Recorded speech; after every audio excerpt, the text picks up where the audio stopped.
இன்றே டவுன்லோட் செய்து உங்கள் ஃபேவரட் ஷோக்களை என்ஜாய் பண்ணுங்க. ஆசீர்வாதம் பண்ணு. நல்லா இருப்பா, நல்லா இரு.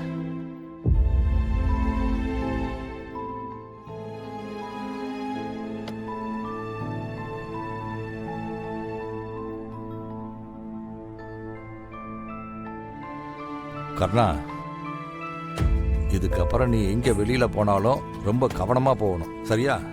சரிங்கய்யா. ஆஸ்பத்திரிக்கெல்லாம் போயிட்டு வந்திருக்க, அதனால முதல்ல போய் தலைக்கு குளிச்சுட்டு வேற ட்ரெஸ்ஸை மாத்திட்டு வா. சரி. இந்து, ஐயா, இவனை கூட்டிட்டு போமா. சரிங்கய்யா. போ. போலாம். வரேன்.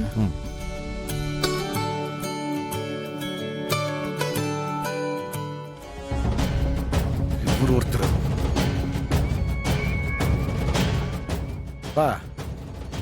என்னப்பா நடக்குதுங்க? இது வரைக்கும் என்கிட்டயும் அண்ணங்கிட்டயும் இந்த மாதிரி பாசமா இருந்தது இல்லையே. ஒரு வேலைக்காரங்கிட்ட அப்படி பாசமா பொங்குறீங்களே. அவன் நல்லா இருந்தா தாட்டா நம்ம குடும்பம் நல்லா இருக்கும். ஜோசியக்காரர் சொன்னதை மறந்துட்டியா? பெரிய ஜோசியமன் ஜோசியம். கிருபாவோட ஜாதக அமைப்பு படி கர்ணா இந்த வீட்டுக்குள்ள இருந்தா தான் கிருபாவோட உயிருக்கு பாதுகாப்பு. அப்போ அவனை நல்லா பாத்துக்க வேண்டியது நம்ம கடமை தானே. சும்மா ஏதாவது காரணம் சொல்லிக்கிட்டே இருப்பீங்கப்பா.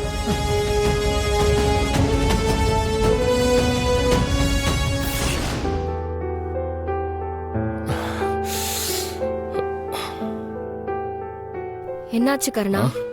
என்ன ரொம்ப வலிக்குதா? அதெல்லாம் ஒண்ணும் இல்லை.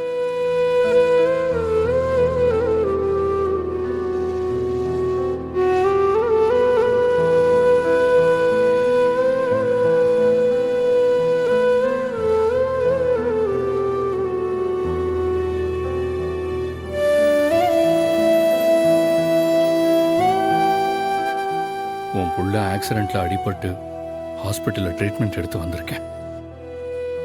ஹாஸ்பிட்டலில் இருக்கும்போது என் அம்மா உயிரோட இருந்திருந்தா என் பக்கத்துல இருந்து என்னை அக்கறையா பார்த்துட்டு இருந்திருப்பாங்களேன்னு அடிக்கடி தோணும். என் அம்மா என்னை கைவிட்டு. உன் அம்மா உன்னை கைவிடல கருணா. என்னை பொறுத்த வரைக்கும் உன் அம்மாவோட ஆசீர்வாதம் அவங்க உன் கூட இருக்கிறதுனாலதான் இந்த ஆக்சிடென்ட்ல விபரீதமா ஏதோ நடக்காம சின்ன காயத்தோட தப்பிச்சிருக்க.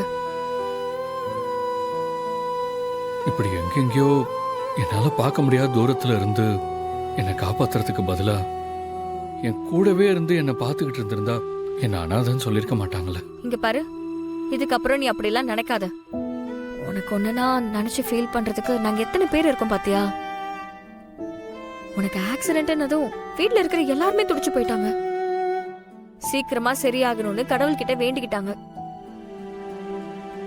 அந்த அளவுக்கு மேல அக்கறை எடுத்து பாத்துக்கிற ஆள் இருக்கும்போது நீ எப்படி அனாதையாக முடியும்? அதனால இனிமே நீ அனாதை கிடையாது, புரியுதா?